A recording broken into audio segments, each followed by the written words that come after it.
Hello YouTube, Dave here again. I am back with another Dragon Age RPG related video. Today I'm going to be taking a look at the supplement Faces of Thedas.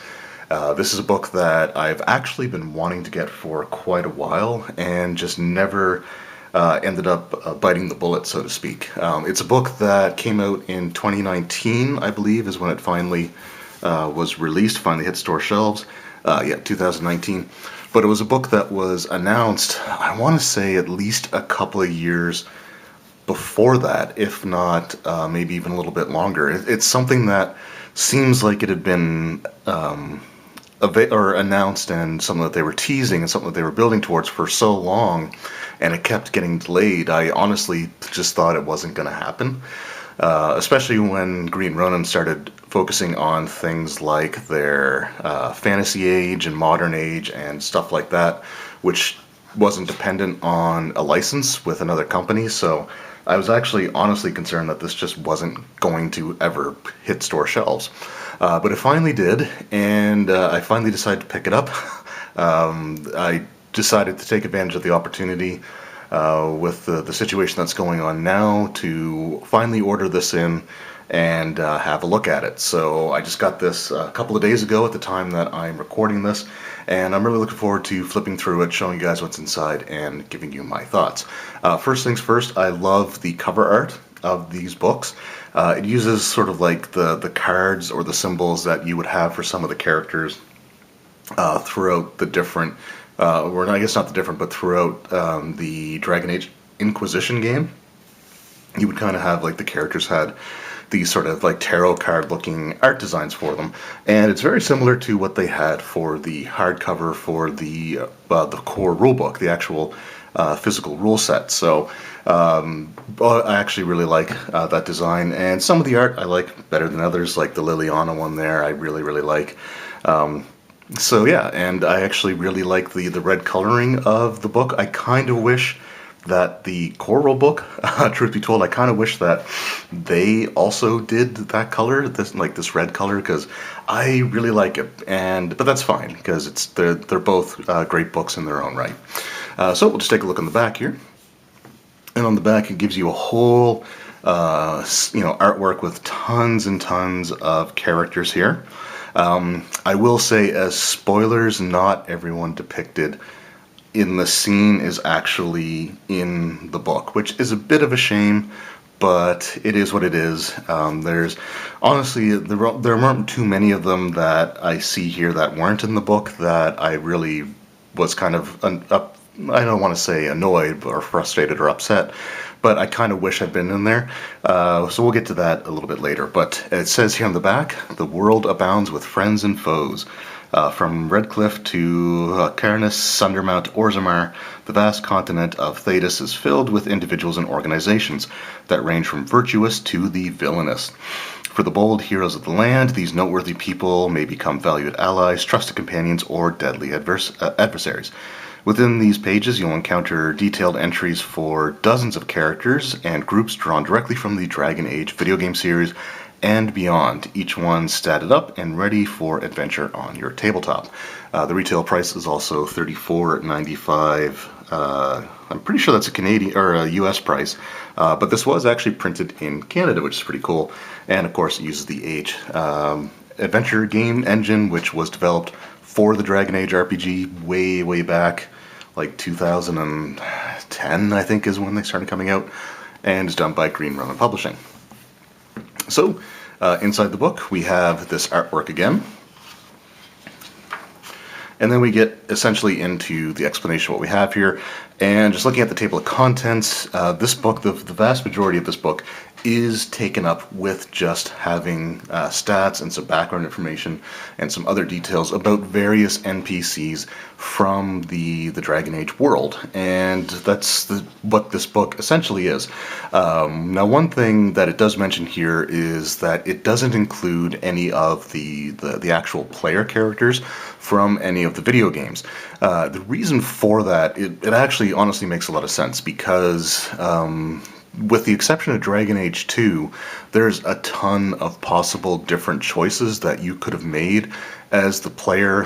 Things like your gender, your race, your background, your class. There's a lot of stuff to take into consideration.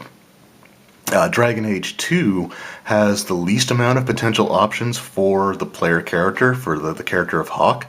But if you think about it, even though Hawke is defined as human, it's still male or female, or fighter, mage, or rogue. So there's still 6 options for that one character, and that's the one with the fewest amount of options to choose from when creating that character. So it just basically says that there'd be way too much, examples of if you chose this or if you did this, and then you have also the issue of trying to set a canonical race and class for the characters that you had a wide range of choices for. So if you were looking for statistics on those main player characters, they're not going to be in here. But let's get right into it here. So the first one that we have is Anders the Apostate. So he was first introduced in Dragon Age Origins Awakening and played a big role in Dragon Age 2. So this gives you their main stat block. So again, I'm not going to go through every single detail on every character, but it gives you a nice write-up on their background, their personality, information on playing them, as well as information for advancing them, because while it gives you a starting point, for example, we have Anders the Apostate and Grey Warden. He's starting as a level 10 mage. The fact of the matter is that if you use him as a recurring character in your campaign, he's probably going to advance and gain levels. So it just gives you a little bit of information on sort of what you would choose or what the best options are for him based off of the style of character that you're playing. We also have Anders the Abomination. And again, I'm not going to spoil too much there if you haven't played the video games yet but want to. They are available on services like, I think, Steam, and I know they're on the first one at least, and I think the second one's available on Good Old Games. And Dragon Age Origins is hands down my favorite video game RPG. But anyway, so we have some examples of how they might change. So we also have another stat block for Anders based off of his depiction in Dragon Age 2. Up next we have Alistair, who was one of the main companions in Dragon Age Origins. So we start off with him as a 15th level warrior. So this is the Alistair. This is before he becomes, I want to say this is before he becomes the king, which I guess is a spoiler alert. So it gives you the starting stat block there. It also gives you information for him based off of being in the Wardens, or, again, another spoiler, and I do apologize, but there's a possibility for him to become a sort of disenfranchised, depressed drunkard, depending on choices that you make in the first game. And what's kind of cool about this is Alistair the Warden is actually the stat block that they recommend for the sort of the more canonical explanation of Alistair becoming king of Ferelden. So it gives you the stat block there. But what's kind of cool, it's also a 15th level warrior, but what's actually kind of cool is that Alistair the Drunkard actually goes down to being only a level 10 character, meaning that because he's no longer actively training and is usually heavily under the influence of alcohol or other various substances, he actually becomes a worse fighter. So I think that's actually really cool example of how a character can let themselves go. What's also kind of neat is that by including this version of it, if you wanted that to be the version of Alistair that you have in your game, you could run a story arc that's all about him redeeming himself and sort of returning back to the Alistair that we knew from before. So I just think it's kind of neat concepts that they have there. There's also a lot of sidebars for some of the characters here that give you sort of different possible variations on the character, as well as some other examples of their background or background choices that you may want to take into consideration. We also have Queen Honora, but she doesn't have a lot to her. She's just an NPC with a very simple stat block because she's a noble, doesn't even have a class. I should also mention that each entry also has their full name, their role, their race, their allegiances, and their homeland. So just a nice little bit of information that we have there. We also have the Archdemon, Architect, and the Mother. This is just more information about them. It doesn't actually include their stat blocks here, because their stat blocks are already in the Dragon Age role-playing game core rulebook. So you don't need that, but this does expand on their background and personality so that they're more fleshed out if you decide to use them in your game, which was something that was sort of lacking with their stat blocks that they had in the bestiary portion of the core rulebook. So pretty cool there. Then we have Aveline from Dragon Age 2. You also have Bark Spawn or Slash Dog. I honestly didn't remember the fact that, like it says in Dragon Age Origins, Alistair gives him the nickname of Bark Spawn, and I'm sure that's true, but I honestly don't remember that, and I kind of wish that I did, because I would be putting that in as his name from every time that I play the game going forward. That's what I'm going to be naming my Mabari. There's also Briala, who is a level 10 rogue, an elven rogue. I honestly don't remember her at all. I think that she might be part of the Dragon Age Inquisition, which I've played through, but I don't remember a lot of. So I honestly just don't really remember her too well. Then we have Cassandra Pentagast, the Seeker from Dragon Age 2, and a major party member that you can have in Dragon Age Inquisition. Then we have Empress Celine from Orlais. Then we have Cole, which is one of my favorite characters from Inquisition. Oh, the spirit. Cullen, who appeared in Dragon Age Origins as part of the mage background. He was also part of the stuff going on at the Circle of Magi. And he's one of the main advisor characters in Dragon Age Inquisition, which is cool. The Divine, who, spoiler alert, is assassinated at the beginning of Dragon Age Inquisition, but it's not much of a spoiler because it's literally how the game begins. Then we have Dorian, who is another well-regarded character. I actually liked him quite a bit. And Duncan, the Grey Warden recruiter from Dragon Age Origins. Then we have the Fetics, and I honestly forgot the last name of the characters because I was scratching my head until I actually got to their entries to who they were. But this is Bodon and Sandal, the Dwarven merchants from the various Dragon Age games. In fact, they've appeared in every single one, if I recall. And Sandal, of course, is the somewhat slow, but the master of enchantments. And what I like about Sandal is he actually has a special ability called Enchantment. And it says, so Sandal is capable of remarkable feats, including slaughtering hordes of Darkspawn. However, he can only do these things off-screen. If you use this ability, you should narrate the frightening and potent effects of Sandal's enchantment, but under no circumstances should Sandal clearly explain what he did, if indeed he's even capable of doing so. So I just thought that was kind of a neat little ability there that they gave him. Then we have Fiona, and I honestly don't remember her at all. And then we have Flemeth, and it gives her stat block. It does avoid giving away a lot of her character. Like there's actually a spoiler section here where it doesn't. It basically alludes to something, but it doesn't give you the full information. So I guess they really want you to experience her story in the video game. And we have Gaspard, and I honestly don't remember him either. I want to say he was in Inquisition, but he may have been like a choice between two different individuals to work with, and if that's the case, I didn't choose to work with him. We have Scout Harding, the Dwarven Scout from Dragon Age Inquisition, and I actually really liked her. I thought she was a really cool character, as well as a possible romance option in that game as well. Iron Bull, just an awesome Kunari warrior, and a wonderful personality as well in the game. So he's another character that you should try to interact with as much as possible, because he's just a lot of the characters in these games are always really well done, and he's certainly no exception.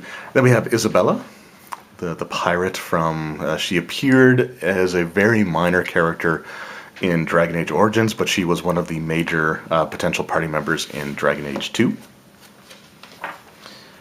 Josephine, she is one of the advisors in Dragon Age Inquisition, so it gives you some pretty decent information about her as well. Again, she's an NPC, like, with no other class, so she's a human diplomat and noble, so she doesn't fall into the rogue, warrior, or mage archetype. Knight Commander Meredith, who is one of the main characters from, or one of the main villains in Dragon Age 2. Then we have Krem and the Chargers. So the Chargers are members of Iron Bull's mercenary squad, essentially. So it gives you the stat blocks for all of them, as well as a little bit of information, which is cool. Then we have Lord Seeker Lambert, who, again, I don't remember at all. He might be from the comics. I have a few of them, but not all of them, so I honestly don't remember him at all. Then we have Liliana, who's one of my favorite characters in Dragon Age. Just in the whole video game series, I absolutely loved her character. Taryn Logain gives you his information here as well. So you can, if you wanted to play a game set in Dragon Age Origins, for example, you can actually have him as one of the main villains, which is really cool. Then we have Marjolaine, who is a character tied to Liliana's background. So she's in here as well. Meryl, the elven blood mage from Dragon Age 2. Michelle, or Michael, I don't recognize this character either, so if anyone knows where he's from, again, please let me know. He could be in Inquisition, or could be the DLC, because there's a lot of DLC for Inquisition, or there's at least some, and none of it was really made available on the Xbox 360, which I think was kind of a jerkish thing to do. If you're going to have the game, you should have all the extras on there as well, but from my understanding, they never did, which is a real shame because I absolutely would have bought the DLC in a heartbeat. So he might be from that. I just honestly don't know. And then we have Morrigan,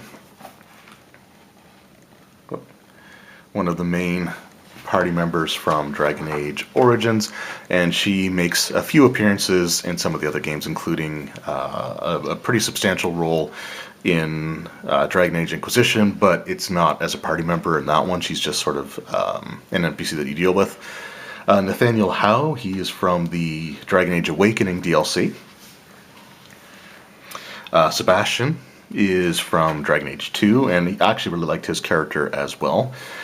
So he was a member of the Chantry, but he was sort of torn between his devotion to the Chantry and his devotion to his homeland after finding out that his parents were murdered, and sort of putting him in a position where he is the rightful heir to his homeland, which I don't know why the name of it escapes me here, Starkhaven. But he was a really, really cool character as well. Sarah, she was in Dragon Age Inquisition, and I really enjoyed her character too because she is very vulgar and has no filter whatsoever. And then Sten, again, one of my favorite characters from Dragon Age Origins personality-wise, and he does appear in like the comics as well. Statistically, in Dragon Age Origins, he actually kind of sucked. His con, like his strength was through the roof, but his con was actually super low. So I noticed that every time I would take him in my party, because he also used two-handed weapons, his attacks were super slow. So more often than not, he was getting knocked unconscious like in every fight. So I always had to either use injury kits on him or go back to camp so that he could heal without them. But I just loved his personality. Again, all of these characters are really well done, but I really enjoyed his personality and story arc in the game as well. Stroud, who I believe was the Grey Warden recruiter that you could interact with potentially in Dragon Age 2. He might appear in later games, but I honestly can't remember. And then Varric, I would put him in my top 3 favorite characters of all time when it comes to the Dragon Age video games. The dwarven storyteller, just honestly absolutely love him. My favorite moment with him had to be in Dragon Age 2, where he was telling the story of how he confronted his brother who had betrayed him. And it just goes into this like full-on, like super exaggerated story, where like you could tell it's BS, and then when he gets called out for it being BS, you actually go back and play the events properly. But I just thought that was really, really just an awesome moment. So that really endeared him to me. Like as soon as I saw that, he instantly became one of my favorite characters.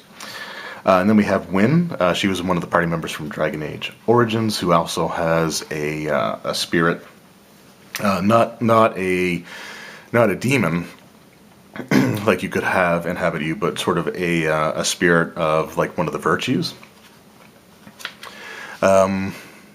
And her big thing was that she was also a really good healer. She had sort of a story arc involving her trying to come to terms with some bad decisions that she made, and stuff like that. So, but honestly, she was never one of my favorite characters. The only reason I used her in my party was because she was a really good healer. But honestly, reading the stuff here, it actually makes me like her quite a bit more, and I would absolutely consider putting her in to a Dragon Age campaign as an NPC. And then there's Yvette, who, again, I don't recognize, and what's even worse is that there's no picture of her. It does say that she is the sister of Josephine, so they probably look very similar. And then you have Zevran, the Antivan Crow, who, again, was just a really, really, really awesome character. So those were the NPCs that are in the game, and as you can see, it takes up a pretty significant portion. The first 95 pages, excluding like the table of contents, are taken up just with these NPCs. The next thing that we get into are organizations, and so this gives you a whole breakdown of several of the more prevalent organizations that you could have interacted with throughout the video games. So we have some Dwarven ones here. We have the Assembly. We have the Merchants Guild, the Legion of the Dead, and then you have things like the Carta and the Coterie. And I gotta be honest, I completely forgot that they were two separate organizations, even though they're both composed of like Dwarven Thieves Guild. Then we also have the Raiders of the Waking Sea, which I want to say. I want to say that Isabella was a member of that group. I could be wrong though. And then you have the Canary, so the Coon. You have the Atom, and things like the. Does it have the Telvishoth? I thought it had the Telvishoth, but it might not. Oh, the Atlock. Okay. I think I skipped over a little bit here. So maybe the pages were kind of together, but anyway, so it gives you those organizations, and what it also gives you is not only the background information on them, but it also gives you sort of their stat blocks.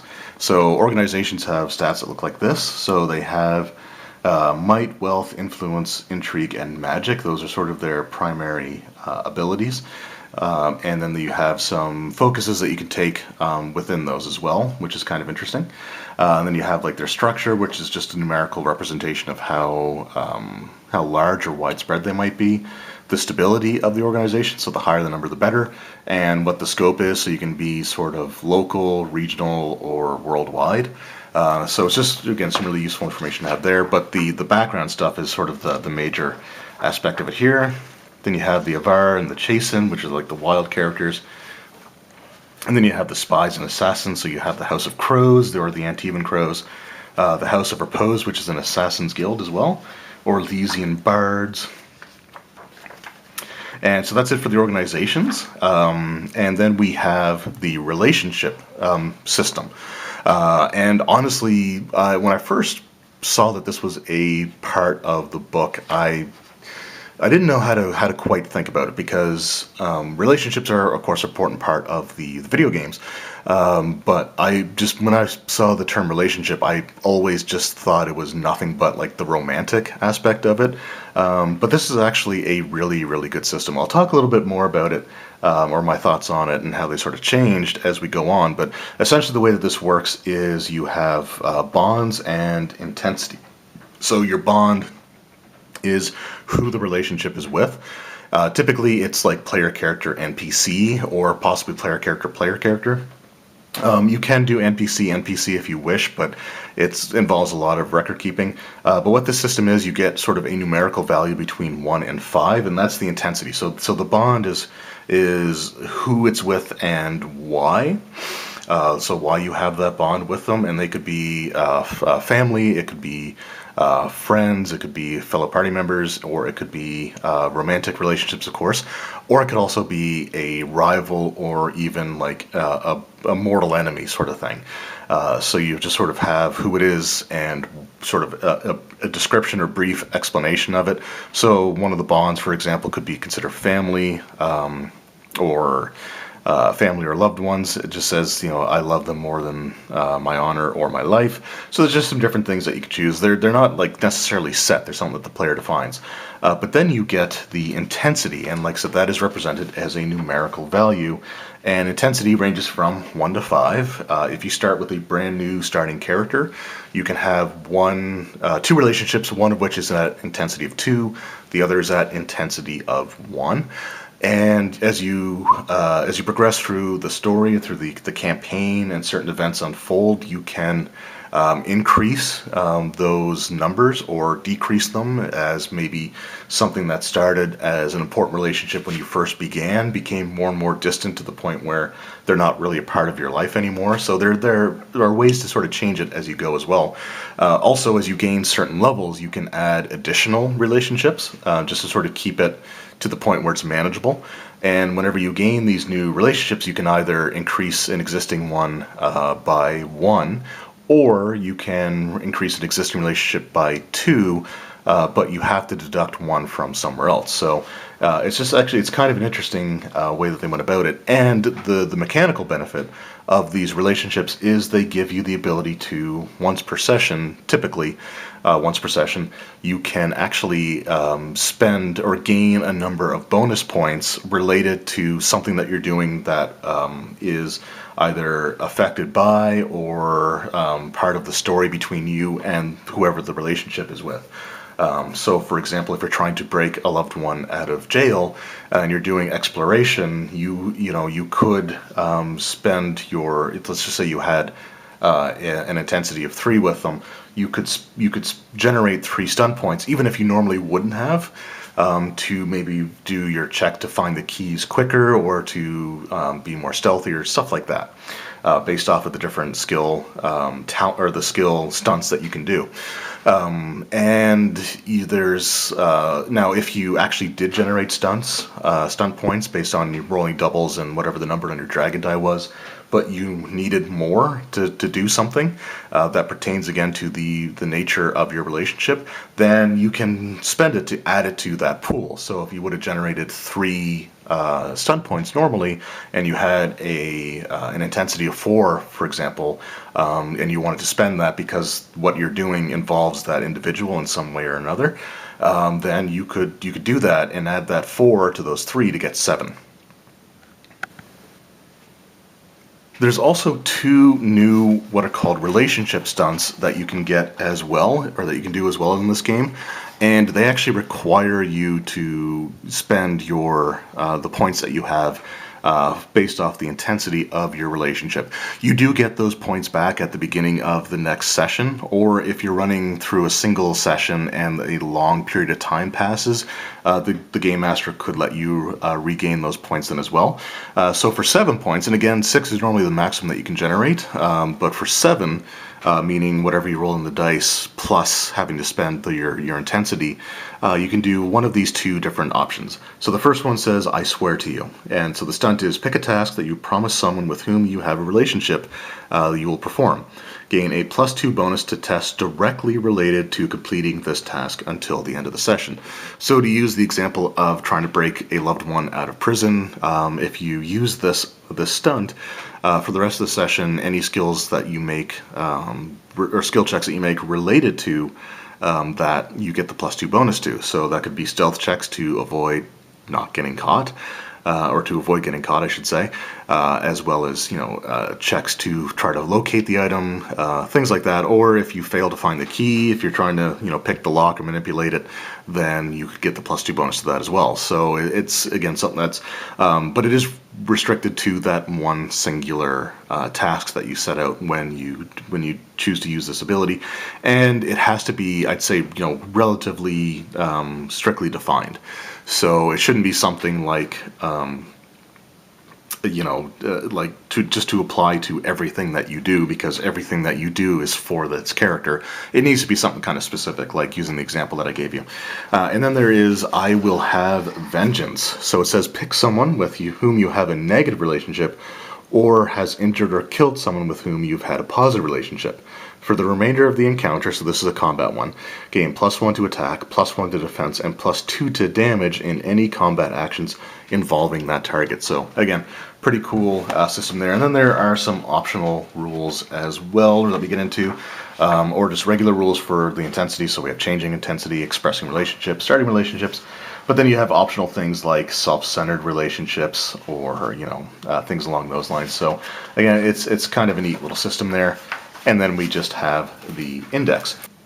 So that was my look at the Dragon Age Faces of Thedas, and overall, I really love this book. I highly recommend it to anyone who is running the Dragon Age RPG system. If you don't have this already, it's something that you should definitely look at adding to your collection. Especially now, if you have local game stores that have this in stock, and are doing things like delivery or curbside pickup or other, or mailing stuff out to help support them through what's going on right now. And, things are kind of tough, and there's a lot of uncertainty. And so if this is something that your store or local stores have, and you've been thinking about getting this, I highly recommend it. It's an absolutely fantastic book, and it's just got a ton of great characters to introduce into your Dragon Age games. Now, if you're not interested in adding a bunch of NPCs or having access to a bunch of NPCs, then honestly this really isn't going to be for you. But since the book completely makes it clear from the beginning that this is a book filled with these characters and these organizations, then you sort of should know what to expect going in.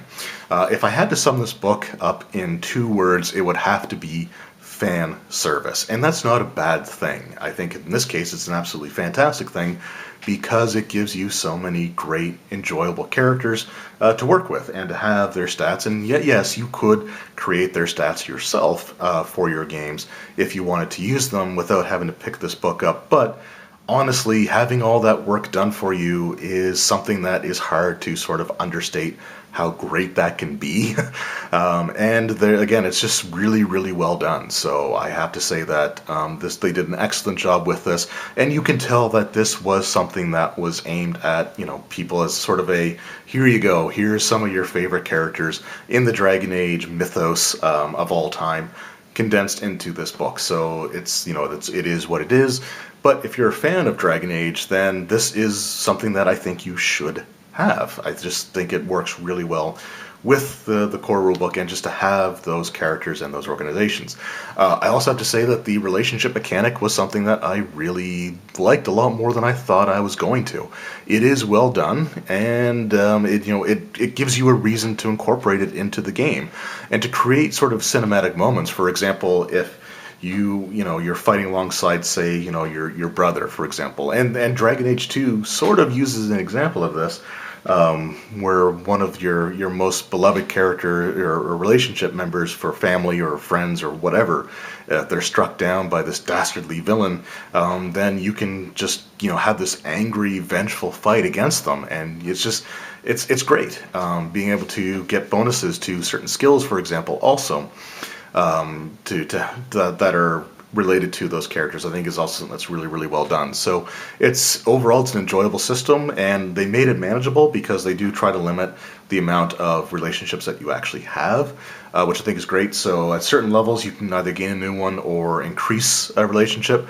You sort of have the ability to choose there. So if you want to expand the relationships that you have, then that's great. If you don't want to do that though, and you just want to focus on the ones that you started with, that's something that you can do as well. Although I think if you do that, you are kind of missing out a little bit.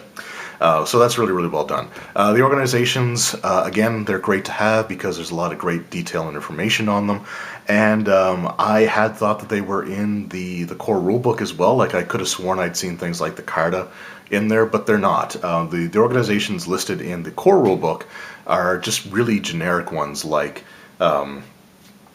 apostates or minor noble house or major noble house, things along those lines. So the organizations here are also really, really well done. So bottom line, there's a lot to like about this book. I only really have one minor nitpick, and that's one of my favorite characters isn't in the book, even though they're in the artwork that you see here. So that would have to be the Golem Shale from Dragon Age Origins. Shale is unfortunately not in here. There's other characters that you see in here as well with the artwork that also aren't in the book, so I'm not terribly upset with that. It's not a deal breaker or anything, but it would have been kind of cool to have Shale in there with Shale's absolute hatred and disdain for all things avian. But that said, you know, you can't include absolutely everybody because the book would be pretty hefty and would be pretty expensive if that were the case. So overall, again, if you're into the Dragon Age role-playing game, I think you owe it to yourself to pick this book up. And honestly, I have to, you know, to say that this is a system that doesn't have a lot of stuff put out for it. And considering that Green Ronin has things like Fantasy Age or Modern Age, this may very well be one of the last, if not the last, product to come out for the actual Dragon Age role-playing game. So, you know, if you're sort of a completionist and you want to have everything that's at least commercially available now, there's only really a handful of things, which will be the subject of another video. I'm not going to really get too much into that right now, but again, I honestly feel like this is probably the last thing for the Dragon Age tabletop RPG. I hope I'm wrong, I really do, but I kind of feel like that might be it for it. So it's something that is worth having in your collection, so pick it up if you are a fan of the Dragon Age RPG and a fan of like the video games, novels, comics, and movies. So anyway, thank you guys very much for watching. Let me know in the comments below if you picked this up. Have you been using it in your Dragon Age games? And if you have, let me know what characters you've incorporated and how you sort of utilize them. Like I said, I think it would be a lot of fun to do a redemption arc with the drunkard Alistair kind of, you know, kicking the habit and becoming a, you know, competent warrior again. I think that'd be a lot of fun to do, and this book sort of gives you that that sort of framework to work with. So anyway, let me know how you've used this book in the past, if you have. I'd really love to hear those stories. Thank you again very much for watching. I hope you enjoyed, and I will see you next time. Take care.